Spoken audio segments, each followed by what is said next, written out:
The legend of Khalid ibn al-Walid, the sword of Allah. The sun blazed over the arid deserts of Arabia, its scorching rays painting the golden sands in hues of fire. In the heart of Mecca, around the year 585 CE, a child was born into the noble Banu Makhzum clan of the Quraysh tribe. His name was Khalid ibn al-Walid, a boy destined to become one of history's greatest warriors, a man whose sword would carve the fate of empires. Early years, the making of a warrior. From his earliest days, Khalid was immersed in the arts of war. The Banu Makhzum were known for their skill in battle, and young Khalid trained relentlessly, mastering the sword, the spear, and the strategies of desert warfare. His father, Al-Walid ibn al-Mughira, was a respected leader, and Khalid inherited not just his name, but his fierce determination. As he grew, so did his reputation.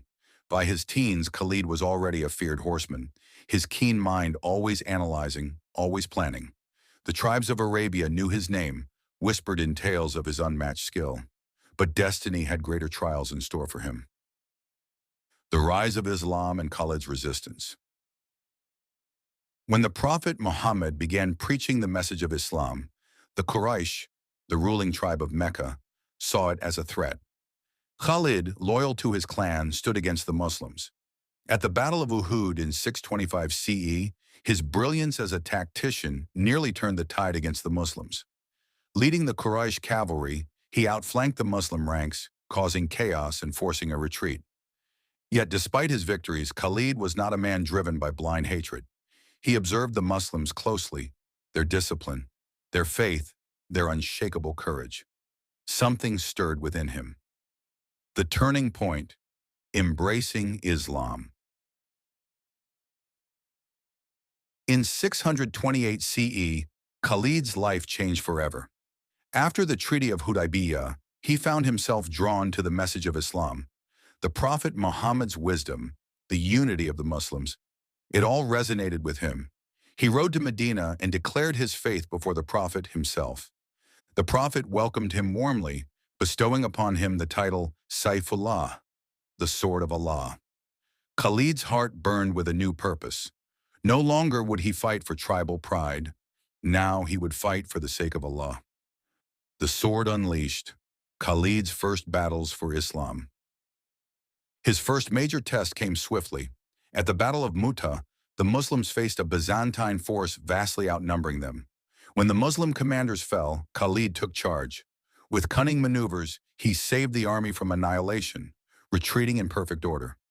The Prophet praised him, saying, "Khalid is truly one of the swords of Allah." In 630 CE, Khalid played a key role in the bloodless conquest of Mecca. The city that once resisted Islam now embraced it, and Khalid stood at the forefront of this victory. The Ridda Wars, reuniting Arabia. After the Prophet's passing in 632 CE, some tribes abandoned Islam. Caliph Abu Bakr declared war on these apostates, and Khalid became his champion. In battle after battle against the false prophet Musaylima, the rebel Tulayha, and others, Khalid crushed the rebellions. His campaigns were swift, brutal, and decisive. Arabia was united under Islam once more. The conquest of Persia, a storm from the desert. With Arabia secure, Khalid turned eastward. The mighty Sassanid Empire stood in his path. At the Battle of Chains, he faced a Persian army chained together to prevent retreat. Khalid shattered them, proving that no force could bind his warriors. At Walaja, he executed a masterful double envelopment, surrounding and annihilating a larger Persian force. His tactics were unmatched. Lightning raids, feigned retreats, relentless pressure. City after city fell. Hira, Ulay, the heart of Mesopotamia. The Syrian campaign, clash of empires.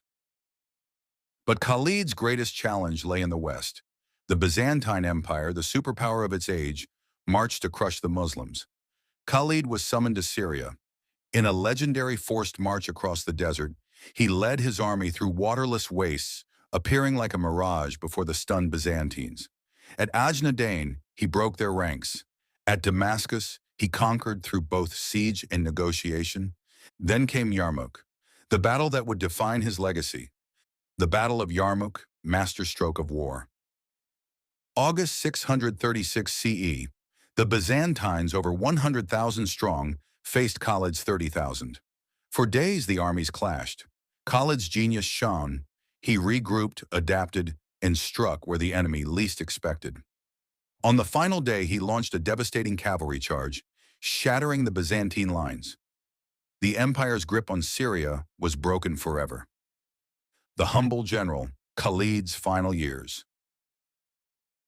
Yet at the height of his fame, Caliph Umar relieved him of command. Some whispered jealousy, but Khalid understood. Victory belonged to Allah, not to men. He accepted without complaint, saying, "I fought for Allah, not for Umar." Asterisk, he retired to Homs, where he died in 642 CE. On his deathbed, he lamented, "I have sought martyrdom in 100 battles. Why do I now die in bed?" Asterisk, the eternal legend. Khalid ibn al-Walid remains a titan of history, undefeated in battle, a strategist without equal, yet humble in faith. His life was a storm of conquest, his legacy the foundation of an empire. And so the sword of Allah was sheathed, but his name echoes through eternity.